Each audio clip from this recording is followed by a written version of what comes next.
Oh, look, we're live. We're live. Hey!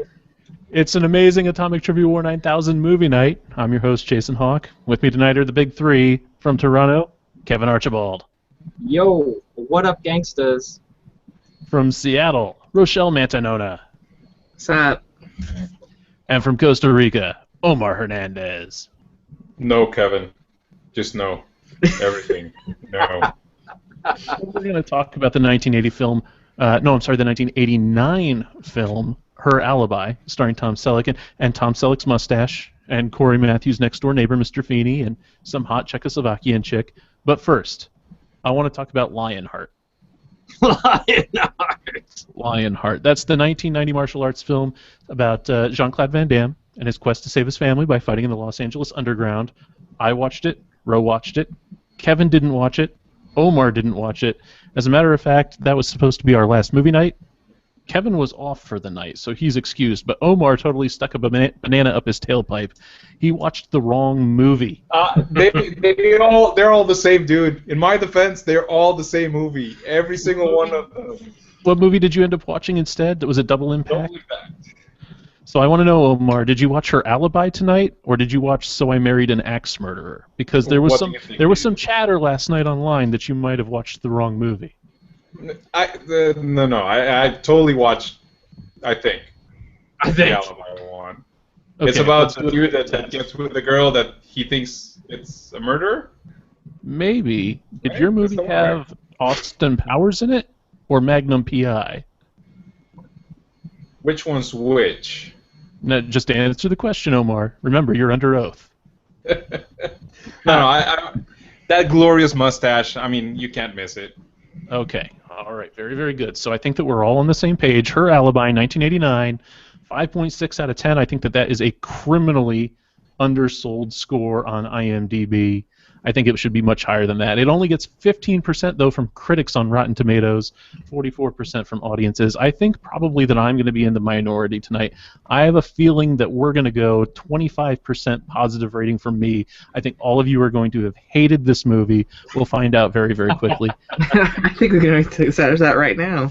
Directed by Bruce Beresford, who directed both Driving Miss Daisy and Double Jeopardy. So we know that it has a high pedigree behind it. It cost $15 million to make, earned a little over $18 million at the box office. I got to tell you guys just to start, this is a movie that my little brother Brandon and I, Brandon, who has been on this very show, and I should have contacted him tonight. He would have been on my team. This is one that we would watch on VHS over and over again as little kids, every Saturday afternoon. Thanks to Wolf TV out of Scranton, Pennsylvania, it was always on that channel, it seemed. I think actually we must have recorded it at some point because it was really typical fare in our house. So I just want to know what you guys thought of it. Go ahead. We'll get the tough one out of the way because I know I saw your tweets last night. Ro, give me your capsule review, 30 seconds on why you hate this movie so much because I'm going to assume that that's your stance. I did not like watching this movie whatsoever. It was very, very bad to me. It was a bad experience. I was Did it very... touch you? No, I mean, there was one part that made me kind of laugh a bit, but then I realized, like, that's kind of sexist. Well, actually, no, that is straight sexist. And it was just kind of a sad version of a man's fantasy, lonely man's fantasy sort of thing with So some what you're saying is dark that humor. you hate people who are lonely. What's wrong with lonely men's fantasies? There are lonely men out there. They have fantasies. And that they can say with their fantasies. You don't need to see it portrayed in a movie. Kevin, what did you think of the movie? What did I think of the movie? I'm glad you asked. I mean, okay, in the movie, Tom Selleck is a writer, and he asks his editor, he's like, what's my writing like? And his editor says, predictable. People like predictable. And you might say that's damning it with faint praise, but it's also a fine encapsulation for this film. And I gotta say, it's a film with two halves, or even, I don't know, it's like the last third of it. The first third, I gotta say, or first two-thirds, has a lot of fun moments. You have an unreliable narrator, you have Kit, you have cornball villains, like, who seem to step right off the set of Condor Man. You got, like, evil Russians, like the Condor Man guys. You have some good gags. You definitely have some good gags, like the predictable gag that keeps coming up and up. However, by the end, completely bonkers, as these 80 films often go completely bonkers. But, you know, not without its enjoyable parts. So I probably think more of it than you thought I would.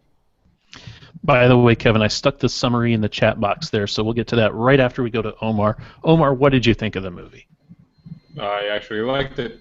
Oh my God. I am sorry to say, I actually enjoyed it. It's 2 versus 2. There's suddenly a ray of hope. A bright, shining light reflecting off of Omar's bald head. Just for the fact, every character is a caricature. It doesn't take itself seriously.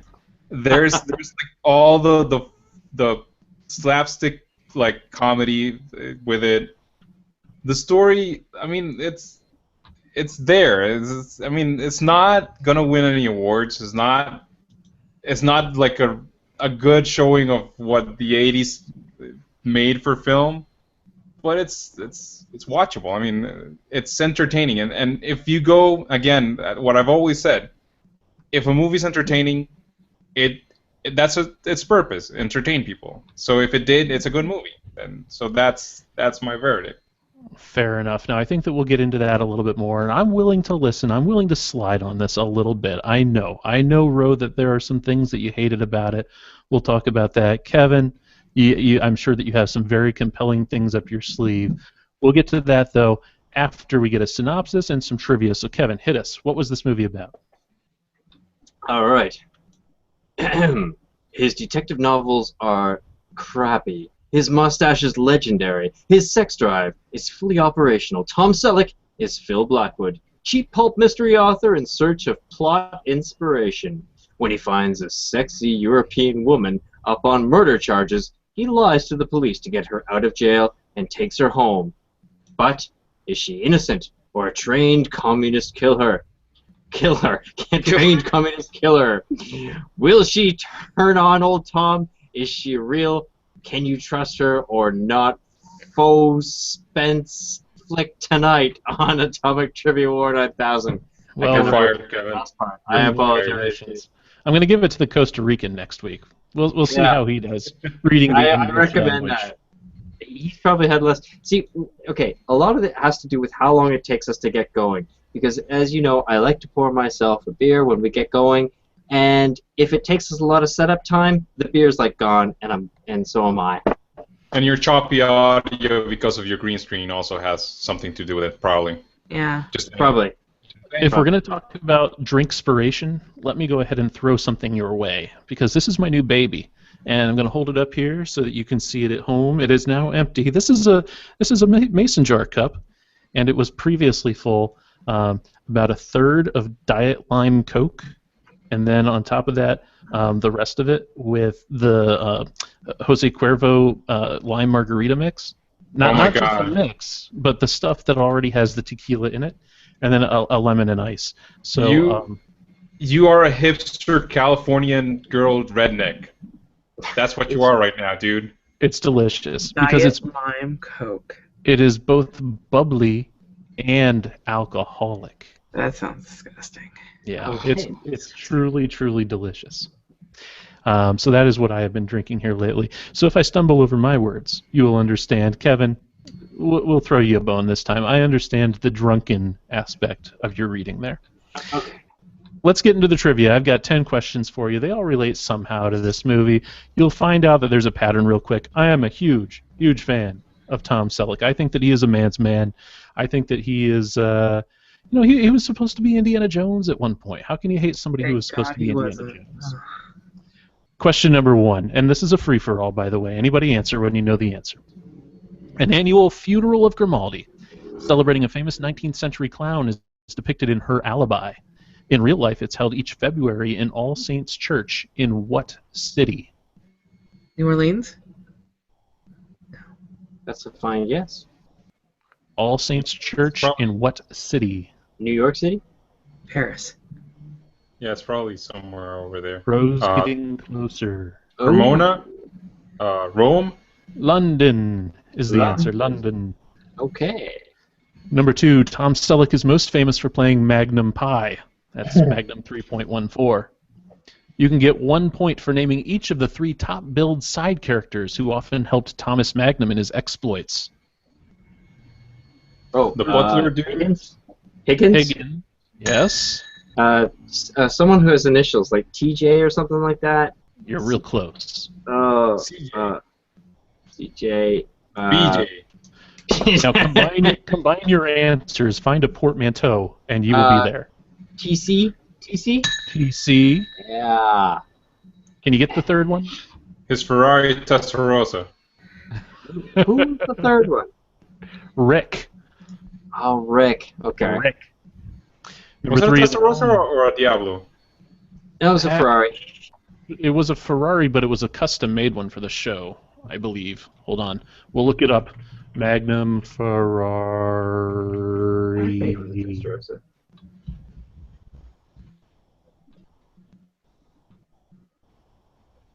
308 GTS model. Okay. Yeah, a Ferrari 308 GTB/GTS, depending on which season it was. There you go. I, at one point in time, would have been able to rattle that off the top of my head, as well as the make and model of the one from Ferris Bueller's Day Off. No longer. It's not in there anymore. Was that a Corvette? No, they were both Ferraris. Yeah? Pretty sure. Yeah. Number 3. Of the following, which is a movie that does not star Tom Selleck? 3 Men and a Little Lady, Quigley Down Under, In and Out, or Made in America? Made in America. Omar's got it. Number 4.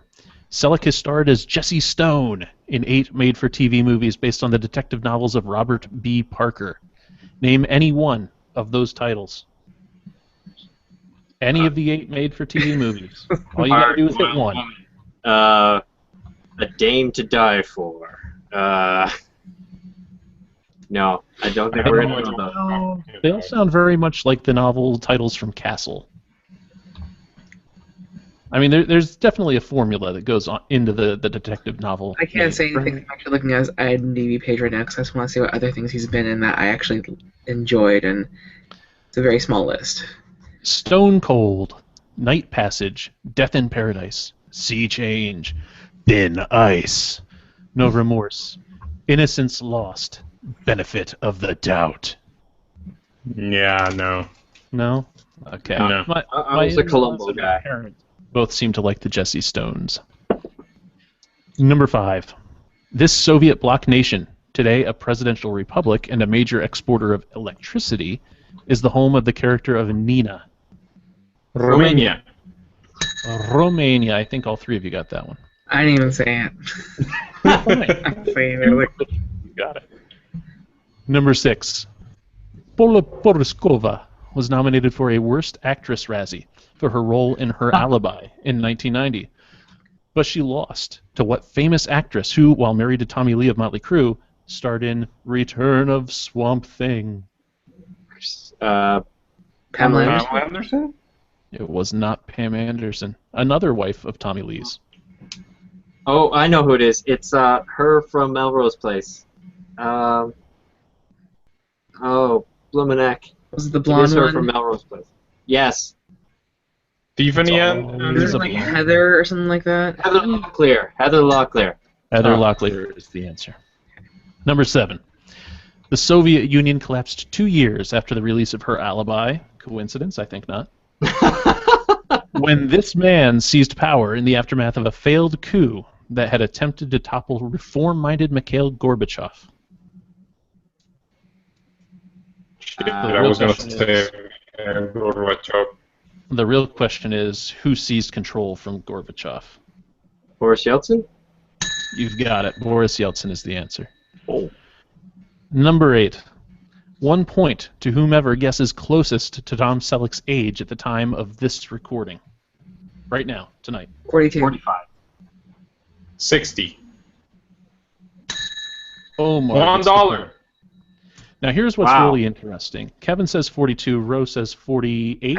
I said 42. Kevin. I said 45. You said 45. Okay, so I got it mixed up anyway. Would you believe that he is almost 70 years old? He is 68 tonight. Huh. So what And was it- he in the film? Is that what you're asking? Like, how Totally old is he in the dyes his film? hair. No, I was asking how old he is as of the time of this recording tonight. Oh, right. Okay, sorry.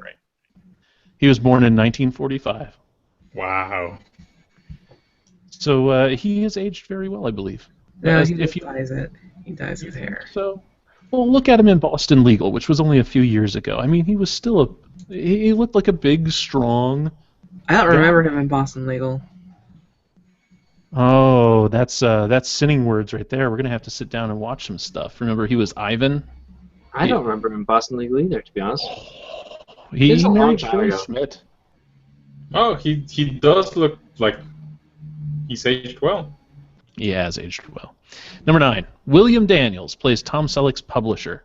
He's famous for playing Kit in Knight Rider and Principal Feeney in Boy Meets World, but he also starred in what 1980 film with Brooke Shields and Christopher Atkins? The Return of the Blue Lagoon. Blue Lagoon? Blue Lagoon, first one. Blue Lagoon, the first one. Really? Is the end.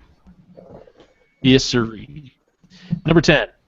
Tom Selleck's movie brother, who attends his cookout in Her Alibi, is played by the second son of what legendary screen actor whose real name is Marion Morrison? Is that Kirk Douglas? 9. I know who it is. It's Cowboy. The Duke. The John Duke. Wayne? John Wayne.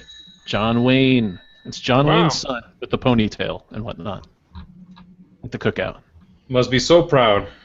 I'll bet that he is. Okay, so you guys, you're reacting a little bit underwhelmedly tonight. I think that we need to really get into this and talk and find out why you're just not on board with the Her Alibi train. Wait, I think you're making this a little... You're pushing this a little. I think there's more on board with the Alibi train than you are giving credit for. Okay, so let's start with the obvious. Mustaches and beards. Glorious. Glorious. Here's my thing, though. Whoop, I'm going to move the bell so I don't accidentally ding it every 10 seconds. At parts, Tom Selleck has a full beard in this movie, and he looks somewhat Amish. It was disconcerting. I do not like the Amish. There, I've said it. I do not like the Amish at all. They can't hear this podcast, so it'll never get back to them. Don't tell them. But I don't like the Amish. Shame. I'm going to tell them. You go right out there. You tell them. They make good quilts and butter, I've been Haven't you told. seen Witness? Come on.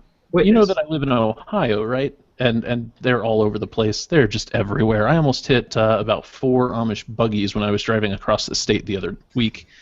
And, it's just that kind of thing. It's like, get off the road, people. Driving your black horses attached to your black carts with no frickin' reflectors. What do you expect to happen? Come on. Are you night. racist against black horses? Yes, I hate the black horses. Do they do it at night? Yes, it's like at dusk in like a 55-mile-an-hour zone with hills. Wow. And they're right there, clop, clop, clop, clop. down We the have street. less Amish here. We have Mennonites, and they wear the big orange triangles. Do the Amish not wear the orange triangles? They fight it around here. They really don't want to do it. They resist it at every turn. Oh, okay. Let's talk a little bit about IMDb trivia. This movie has some of the absolute worst IMDb trivia I have ever seen. Did you guys take a look at it? Well, I'm pretty sure no one's gonna put their effort or time into making actual trivia for this movie, dude. I mean, it's not a cult classic. It's already very old, and I mean, it's Usually, not though, like you can turn to IMDb trivia to find out like behind-the-scenes info, or like one good piece of info that was on there was about the feud that Tom Selleck and Nina's character, whatever her name is, what's her name? Nina? You mean the actress? Yeah, Paula Poroskova. That Yeah. they hated each other so much by the end of the film that they wouldn't even be in the same room. They wouldn't act together anymore. They had to have stand-ins once in a while. Okay, that's good trivia. Are But you most of the serious? trivia on here that's was an like, actual thing. yeah, they hated each other. They They wouldn't. looked like they had chemistry. I gotta say, they looked like they had chemistry. I didn't see But it. apparently, it was Why all that. did they hate each other? I guess they just didn't get along. Because they were both they both realized how shitty the writing was of this movie, and they decided to reflect it with their shitty acting. I remember. I just The read acting was pretty article, shitty. one of those really cheap TMZ style articles the other day that was about famous movies where the lead characters just didn't get along. Stuff like The Notebook, like Rachel McAdams and what's his face from Drive. Really? Ryan Reynolds? Ryan Gosling. Ryan Gosling. I always get those Gosling, two mixed thank up. you. they hated each other so badly they wouldn't even talk to each other by the end of the filming. But then they ended up like a year and a half later dating or something along those lines. That's the stupidest thing. Yeah, apparently it happens more often than you would figure. People get too close; they're forced to spend a lot of time in very small confines with each other, and they just they grow daggers for nails and go at each other and start slashing them up. Getting paid millions of dollars to be entertaining. Anyway, back to the original point. A lot of the IMDb trivia was just stating things that were facts, like some of the books that were. Some of the fake books that appeared in this film were called this. Thanks, I already read that on the screen when I saw it on the movie. Or the name of the diner that appears in the film is blah. It's because there's nothing awesome or memorable, really, truly about this movie to actually have decent trivia. The absolute worst piece of trivia that they tried to pass off as actual trivia was the nickname of Philip Blackwood, which is Tom Selleck's character, is Phil. Wow. So, thanks for that, IMDb. What was something that stood out in your mind while watching the movie? Anything that really just kind of clicked or didn't click or really set you off? Arrow in the butt. Arrow really in the cracked butt. me up. The arrow in the butt scene. Why did that do it or not do it for you? I don't know. It just cracked me up. The whole thing. It's again like slapstick, like classic stupid slapstick. It's just a funny scene. That's it. I would like to see the Kennedy assassination tools recreate the trajectory of that arrow, because it seems to me like there must have been a second shooter. Like the arrow must have gone up and then down, and he moved down and to the left. I think there must have been a second shooter. I do think that the joke that they made out of it, that he was going to go to the hospital and say that he shot himself in the ass with a bow and arrow, I thought that was pretty funny. There was because if you talk about something that's just not possible. That was one of the zingers in it. And there was a lot of zingers in this. I gotta say, yeah, there's a lot of good moments, and that's the thing. Every once in a while, there's some highbrow stuff like the predictable gag or that. There's some middlebrow stuff like the unreliable narrator, and unreliable narrator is always good. Like the way he would always say, the hero faced up the whatever with his trusty whatever, and he was like always running for cover, whatever. And I've got a bunch of those to share with you in a minute. Yeah, and then there was completely lowbrow stuff, so it was all over the place, like him watching her in the window, and then he's falling down the stairs into the pool. Ha ha ha! It did seem like tonally it was all over the map, but some of the stuff was pretty good. Ro, anything in particular stick out for you? Anything positive at all that you can say about the film? Kevin brought it up. I did like some of the narration parts, basically with what he was, because apparently she was his muse in regards to trying to figure out something to write, and whatever happened, he would narrate it, and it'd be completely opposite and different, and that was kind of amusing. He actually, every single thing she did, he wrote it in the book as the dude doing it, right? Yeah. Right, but so far morphed away from what was really happening, and that's what really got me about this movie. I think that if you've got to hang your hat on one thing to say this is why Jason likes her Alibi, it's the disconnect there is between what's really happening in the story and what he then puts into his detective novels. So let's talk about it. First of all, you guys remember when you could be a novelist and that was like a living? Remember that back in the 80s? That was the thing. It just struck me. I won't lie, this film did get me interested in writing, and now I'm a professional writer. I'm a journalist for a career. So there was something in this movie that kind of did inspire me. But do you think you could obviously rescue women and then have them love you after keeping them in your house and telling them not to go out or something like that? A giant house and bring Paulina Porizkova home. Do you think that could happen? I think it was just more the fact that you can sit at a computer and make a living from being on your computer and typing. On that Zenith? That computer, yes. There was an old paper Zenith laptop with a 6-inch screen, right? When the dude is reading, when the editor is reading the novel, it's in this paper that's like a whole roll of paper. Yeah, like the back and forth with perforated edges with all the holes in it. Yes. The tractor feed. I think it doesn't was love a that director? part that really appealed to me because I'm like, hey, I could stay home all day. I wouldn't have to get out of bed. I could write. I could play with a computer all day. This is amazing. All I would have to do is hit letters and make them into words that And spell he things. made a lot of money, or it He seems had a like he very, made very a lot nice of money. house. Yeah. But that noir narration is what really got it, because the whole time, the things that he's doing in real life, he's putting into his book, and they're nothing alike. So he's being escorted through the jail by this fat, milk-faced guard, and he's mentally writing it as though he's following this nubile young Norwegian sexpot. And I thought that was pretty funny. I actually got a couple of them here. Let me read some of these to you. We have to do it in the Tom Selleck voice, too. It's kind of the movie trailer voice. Despite the dozens of ravishing creatures begging to be part of his life, Swift had lived alone since his wife was incarcerated several years before, when the microwave went berserk during a thunderstorm. That makes no sense. Wait, incarcerated or incinerated?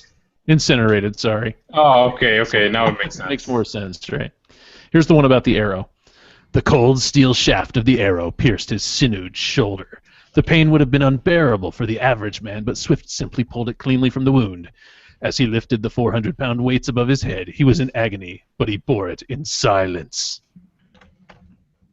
Or my favorite one, which is very short. His lecture on laser weapons to the assembled anti-terrorism experts was, as expected, a great success. That was very good. And of course, they were all middle-aged women who were fawning over him. But here's the thing. It goes back, I think, to what Rose said. This is a lonely guy, and he's really just trying to have some sort of self-worth. And this is the only way that he can find to do it, is by fantasizing that he's this great detective. When in real life, he's just a guy who sits around his house. I'm pretty frail, actually. Do you want to talk about Pauline Porizkova, or however you say her name? I mean, she was kind of lovely. Do you not think she was kind of lovely? She was very attractive. A little bit of trivia there. She gained fame after appearing on the cover of the Sports Illustrated swimsuit issue in 1984 and again in 1985. So definitely a model. I saw on IMDb, too, that she didn't really do very much after this, but she did star and write and direct one movie all on her own. Wow. One movie that I'd never heard of. So Still, that's one more movie than I've done. yeah. So she's got that to her name. I mean, for one thing that I did see 1989 asked. Sorry, What's I was that? just going to say for 1989, like she looked like a girl does today. Like she didn't look obviously that dated for an 80s girl. Okay, so You she know, was one of the most- 24. She was 24 when this movie aired. Tom Selleck was 44. I was right. Exactly. 20-year difference. I saw you guys talking 20 about that on years. Twitter last night, so I did do the math as well. But you've got it right on. Is that not acceptable, though? Oh no! Really, you can't have an older guy and a younger woman? If your brother showed up to Thanksgiving dinner with a 20-year-old younger woman, do you not think there would be eyebrows raised? Well, he just turned 30, so if he brought a 10-year-old to dinner, there would be some pedophilia issues. See what I mean? See what I mean? And But if the shoe was But on the other, the older people get, the less that matters, really. I mean, if the I shoe- actually think that rule that your age halved plus 7, it's pretty accurate. If it's less than that, it starts getting weird. it's weird. I mean, okay, imagine if the shoe was on the other foot. We had like a 40-year-old woman, 44-year-old woman and a 24-year-old boy. That's all the film would be about. The film would not be about anything other than that fact that their age is different. I think that is the very definition of sexism, though. Yeah, and that's kind of the sexism that's inherent in movie land. But what's wrong with an older woman and a younger boy? I'm sorry, a younger man. Because let's face it, Yeah, at 24, boy is not a correct word there. at 24, whether you're a man or a woman, you're a consenting adult. So what does it matter? Just awkward. It's a social thing. I mean, you're at different stages and phases in your life.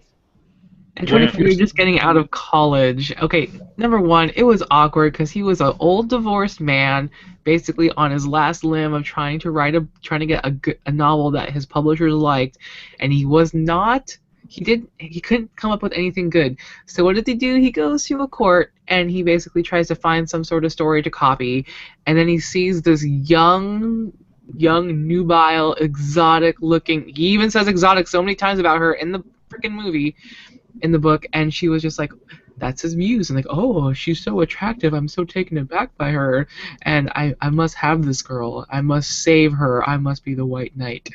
And that's awkward. How do you feel about the relationship between Castle and what's her face? Beckett? Yeah. You know, I actually started thinking about that one before we started recording this podcast, because he started talking about, oh, it's like castle titles. I was like, huh. It is kind of like that.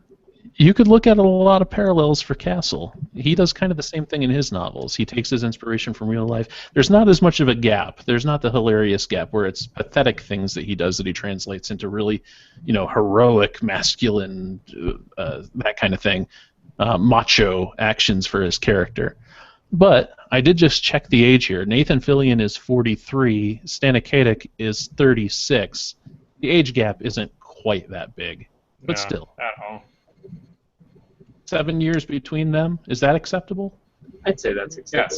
Yes. That's acceptable. So where's the line with the age?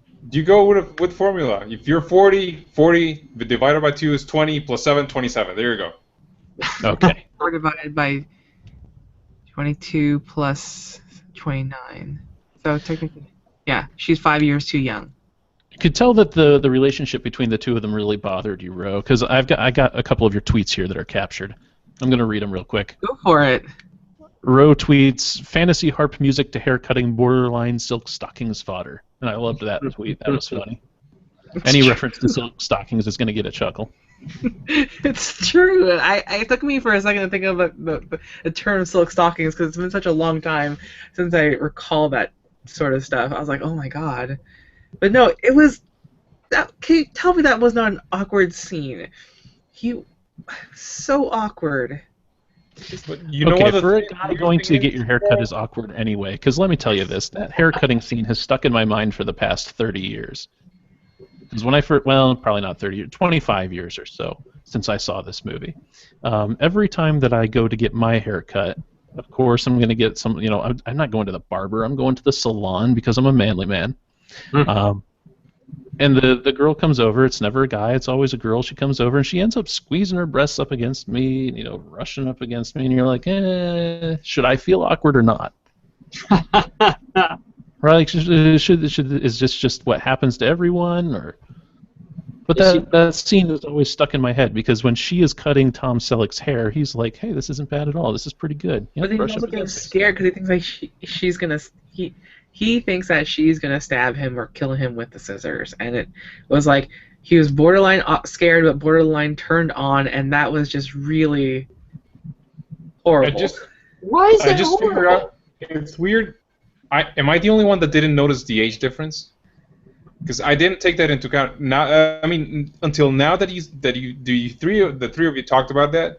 Now that I recall, it didn't even come to my head that there was an actual age difference. Oh no! I don't know why, like, getting a haircut from a woman and finding that enticing is horrible though. I didn't know. It was just weird because like he was. I mean, maybe I was trying to be funny that he was both turned on and also scared by that haircut, but and the whole music and the showing of the shots of her caressing through his hair and that was pretty. I mean, he writes noir novels. I mean, the whole movie is that, right? It's as through the lens of that kind of novel. It's so meta that it's like the novel within the novel. I guess. That's why it has those visuals. That's why it has those stupid situations, because it's making fun of the actual novels. Let me ask you this, Ro, since this movie obviously made you very uncomfortable. Did you think that Tom Selleck was taking advantage of her? I think so. Yeah. Tell us a little bit about why. I thought it was the other way around, though. Well, they both took advantage of each other. But at the same time too, she didn't have anything. Well, okay. He took advantage of her, number one, because he needed a quote-unquote muse, so he bailed her out. And at the same time, he also took advantage of her. That one part where he was talking to his publisher, I also have the Twitter feed up. He basically states, I haven't slept with her yet. and basically he already had that feeling of, I'm gonna help take this girl in, and he already has that, was it premonition, or already has like that, I can't even think of the word for it. He felt that that was predatory. Yeah, I felt that was extremely predatory, and that was very creepy. See, I think that that's where we depart, because when I saw your tweet, I really had to stop and think about that. I didn't see it as being predatory. I thought of it as hope springs eternal. Here's a guy who clearly feels that he's past his prime, that he has nothing to offer the girl, but he's hoping against hope that he can have some sort of a physical relationship with her. And he never did make a move on her. As a matter of fact, when she tried, he was like, "What are you doing?" My good lady watched this with me, and while the words predatory didn't come up, the words creepy came up a lot. Again, the age difference, I'm guessing? The age, but also like a lot of the scenarios. There was like a sort of creepy kind of edge to certain things. Ro, did you feel like there was some sort of a power imbalance? Was that part of what led to the creepiness as well? I don't know. It was just, I mean, I know this is a movie, and like it's a very awkward, like a zany situation that would normally not happen. But I mean, for me, I just like I don't know. It's just like, who does that? Like, I mean, like if anything, I mean, it opens my mind a lot of things. Like I would, if I was that girl, like yeah, she didn't really have anywhere else to go because she was arrested, and you know the KGB were after her, so she'd probably just be stuck in jail to where the KGB would find her out and like do something to her while she's in jail. But I just completely lost my train of thought. But just let me just say that I was in flag. Why would I want to be taken on? Like some stranger guy posted bail for me and basically said, first came to prison dressed up as a priest. You know, hey, do you want to like, you know, tell me your confessions? I'm like, oh no, I'm here. I want to help you. I want to help bail you out and lie to the police, and then you can come to my home with me. No red flags. To me, that read as a con artist conning the con artist.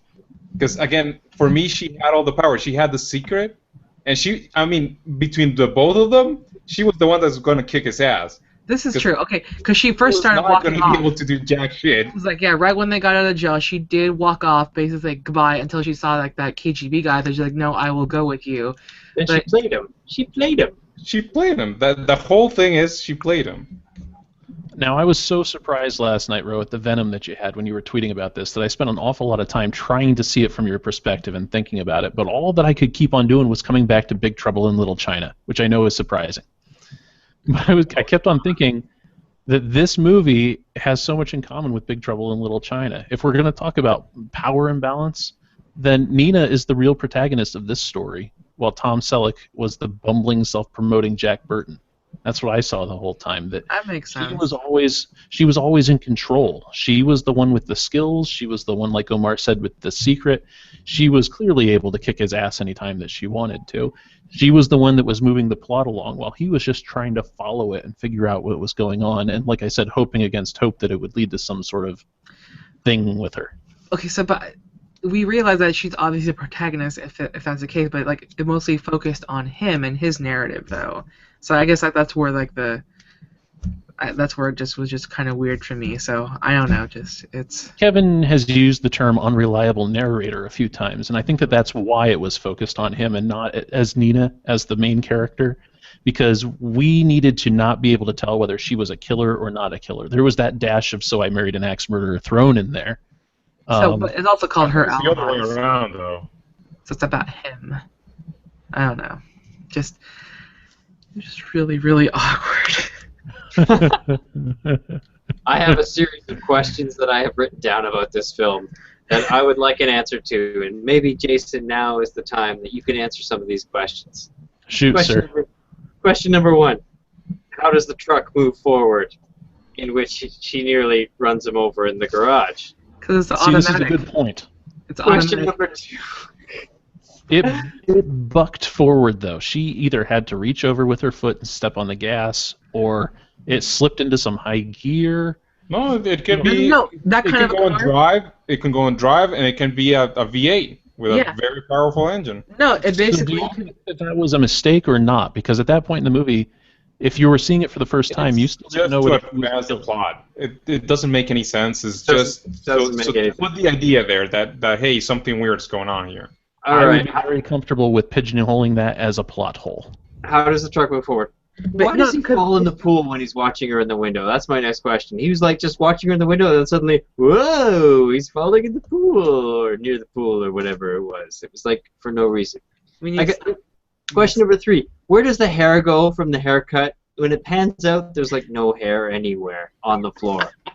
It was bizarre. Number 4. Where does she get all the clothes from? Every time you see her, she's in a new outfit, and she just like came from jail. She's Now, like, were we to believe that she was wearing his ex-wife's clothing? That he had kept it in the closets of the house? That's what I actually thought. you are reading some deep stuff into that. Okay. Oh, I'm the one reading into it. Really?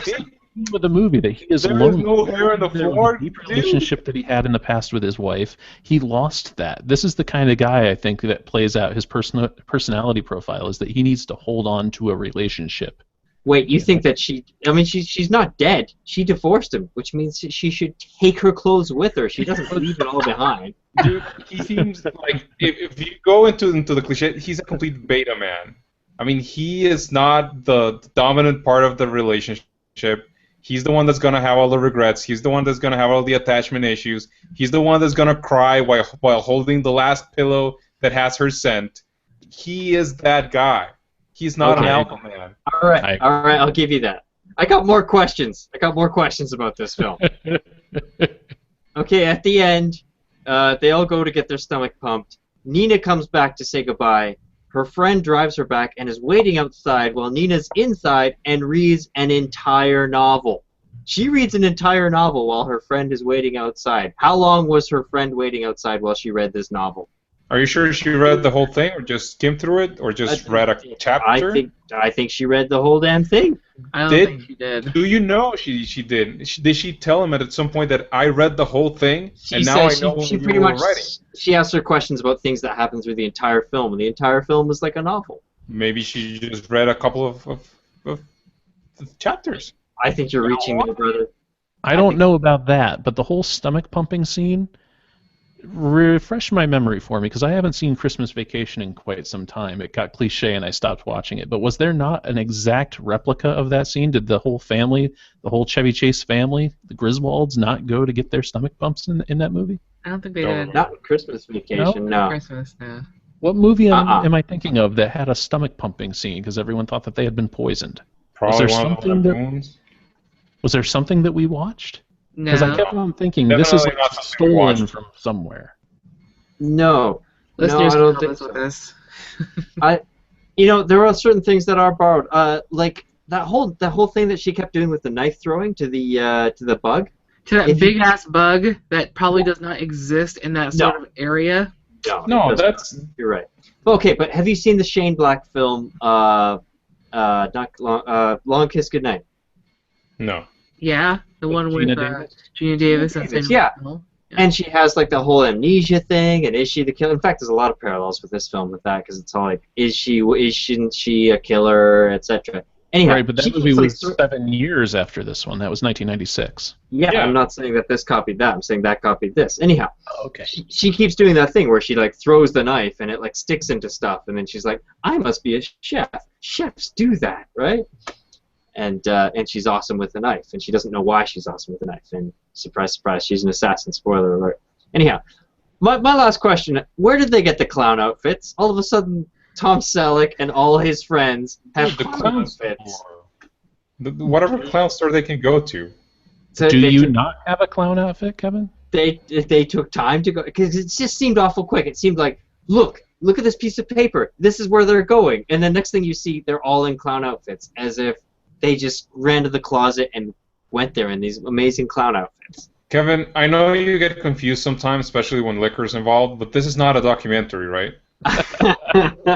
This is not the life of Tom Selleck and his Romanian wife, right? I like how like even the bad guys. they showed don't up have with the clown outfits. time to be like, okay, we have to make a 1.5 hour movie. What do we choose? The fight scene or the scene where they plan and go buy the clown outfit?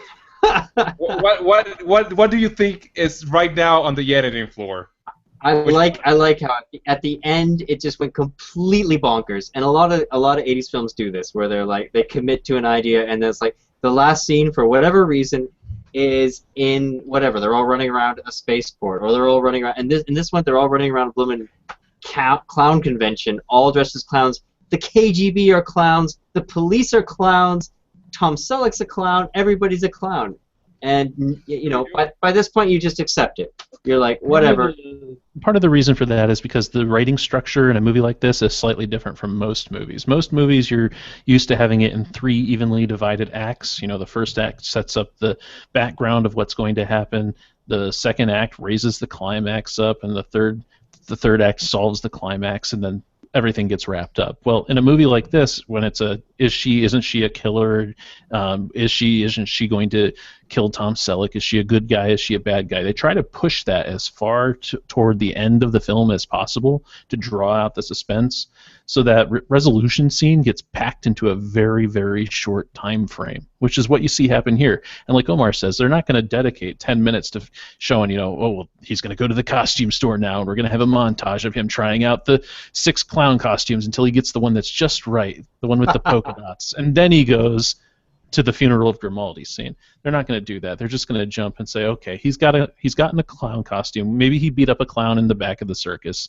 Maybe he stole it from someone. Maybe there was a scene that was on the cutting room floor where he ran across a whole bunch of backyards and grabbed things off clothing lines, and it all just happened to be the exact stuff he needed for a clown costume. Who cares where he got it? The point is that he shows up as a clown to blend in with the whole clown motif that's going on at the event at the end. If it was Indiana Jones would look at the flyer and go, they're at the clown thing. He would drive there and he would punch the nearest clown, and the next thing you would see would be like him just straightening the clown uniform that he had just put on, the guy that he punched. Let me just put this on record. You just compared this movie to Indiana Jones. I did. Well, it is Indiana Jones, right? It's practically the same Tom film. Selleck was Indiana Jones, if I recall correctly. No. I don't know. My memory's fuzzy.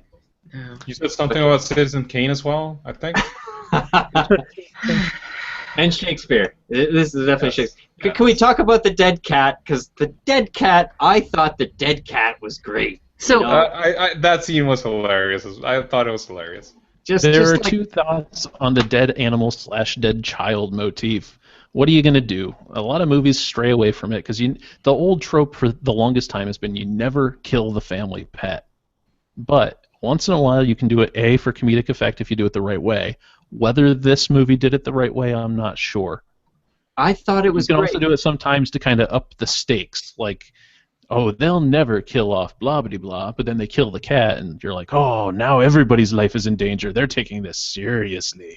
Yeah, but this was funny. I mean, this was like Michael Palin who accidentally assassinated the dogs in A Fish Called Wanda. And yeah, you don't kill dogs, but in A Fish Called Wanda, it's hilarious that you kill the dogs. And since, I don't know, dead animals are like the third rail today in movies. Ro and I were talking about S.H.I.E.L.D. a while ago, and it was like Agent Ward killed like 20 guys, and Ro doesn't bat an eyelash. But as soon as Agent Ward kills the dog, oh, she's mad. She's like upset. So the dead cat was, I mean, this film doesn't really go in a lot of original places. Predictable is the thing we saw. But here, this was a wonderful, refreshing piece of originality that I thought was hilarious. Your rebuttal, Ms. Mantanona. I'm sorry. Dead cat. Don't kill kitties. Dead cats.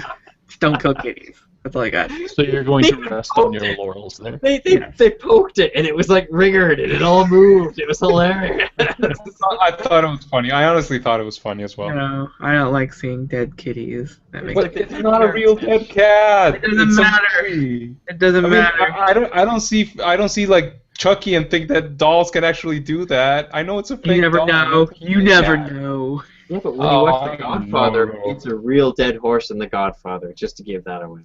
No, I think that we need to cap this off by actually doing number scores, which usually you know that I hate number scores because they're very, very arbitrary. They're kind of stupid, but I think that we have enough of a mix here. Omar and I both said that we like this film. Kevin and Ro both said that they hate the film or don't like the film. Strong words, sir. But let's try to find where it actually lies by giving a ranking, each of us by 10, and try to find out where it actually rests on average. So I'll go first. Out of a 10 score, IMDb gives it 5.4. I think that I would feel comfortable giving it a 6. It's not the best movie. It is one that I have fuzzy memories of. I love the whole inner monologue thing and the detective novel writing thing, the discrepancies between what's happening in real life and what's happening on the page. I thought that was a very, very clever plot device. I'm going to give it 6 out of 10. Kevin. I would agree with you, 6 out of 10, but with the caveat, if you took just the first 2/3 of the film, I would give it a 7. The first 2/3 are actually, I really enjoyed and laughed along. It was the last third where it kind of fell down. Now this And is that confusing last third because is you like opened the 3 or show. 4. You opened this episode by saying that you didn't like it, but now you're giving it a 6, No, maybe he a also 7. said there's a few things he did enjoy about the movie. He did say that. I didn't. I never. At no point did I say I didn't like it. but I said it's Kevin- predictable, and people like predictable. The movie as a And- whole, like the whole movie, what do you give it? I gave the whole movie a 6. Okay. Ro. I definitely wouldn't watch it again. I will be kind because there were some parts that was somewhat amusing. I will give it a 4. A 4. Wow, I had 2 already written down. Are you sure that you want to give it a 4? Because that's like 3.5 maybe. 3.5. we're not going to do 0.5s. Come on. It's not a 100 scale. We're not giving a Okay, 30. then a 3. It's a 3 then. A 3. No, I You don't want talked to her push you in down. any one direction. Are you sure that you don't want to go back up to a 4? I don't want to dissuade you from your original. I'm just saying that 4 is very close to being neutral, and I think that your tweets and your demeanor pre-show here tonight were anything but neutral. It's 3. It's a 3. There was real. I mean, guys, you should have seen it. I wish that we had been recording before the show, because Ro was like, her eyes were glowing red, and her skin was glittering like she was some sort of a Twilight vampire, and her fangs were out, and she was going, "Come to the dark side." No. What? None of that makes sense. None of that. Okay, so it's a 3. 3 out of 10 for Ro. Omar, your score. I'm sorry, I'm gonna give it a 7. You're gonna give it a 7. It's a mediocre. It's a good mediocre movie. We all know Omar has a well-documented soft spot for romantic comedies, and I think this further underlines that. I mean, there's nothing romantic about this movie. Okay, I so think it's a good mediocre movie. And again, we're ending up. as I've always said, if the movie's entertaining, I think it's a good movie. This is amazing because the scores are 6, 6, 7, 3, JKOR, Jason, Kevin, Omar, Ro. That means we're giving this out of a total 40 points possible between the 4 of us. 22 points. That's 5.5 out of 10, or a 55% out of 100 review. Is this something that you expected coming into the show tonight? Because I thought if we had to sit down and give it a cumulative view just based on the patter before the show, I thought it was going to get like a 7% rating. Yeah, I thought it was going to be lower. Okay, so 55% is what it gets here tonight. This is Isn't that shocking. the same rating as Rotten Tomatoes and IMDb? No, not 44%. Rotten Tomatoes. Rotten Tomatoes was very critical of it. But 15 to IMDb was 44. 5.6 out of 10. So yeah, There you go. yeah, same rating. All right. Anybody have anything else you want to say about her alibi, Tom Selleck, or anyone else who was in the movie? Kit, it was nice to hear Kit. As soon as he started talking, I felt the warm fuzzy. I'm like, oh, it's Kit! Kit's in this, hooray! You've said Kit about 12 times during this episode, but you've never directly told the kiddies who Kit is. I'll bet that there's an entire generation out there that does not know Night Industries 2000. The talking car. There was Knight Rider. there was not a Knight Rider reboot, so they probably know Kit. They might know Kit. You're right. Well, was it Didn't the the Mustang actor? talk as well? Did the Sorry? Mustang talk? Say again, The Omar? Mustang. Does the Mustang talk? Was that your question? Yeah. In the reboot of Knight Rider, yeah, it was Val Kilmer doing the voice. Oh, there you go. Was that actor passed on? Possibly. He was quite elderly, wasn't he? No. Mr. Feeney is still alive. Oh, okay. Yeah, let's look it up. As a matter of fact. Oh, what was his We name? should totally watch Mr. Baseball.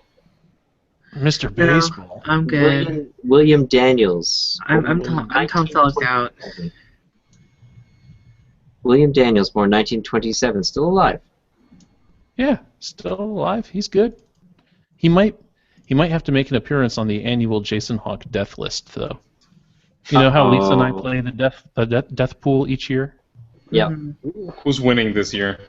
You know what? This year has been a remarkably dry year. Each year, here's how it works, dear audience, in case you don't know. On New Year's Eve, we swap lists, and it's a list of predictions of who will die, and whoever scores the highest by the end of the following year wins. And the scoring is done by 100 minus the age of the person you think might die at death. So, for example, this year, God, who's even on my list? There hasn't really. Someone has 101 years. Well, you don't pick them because you're not going to get any points. That would be terrible. But how old is Castro right now? Very old. He has all the age.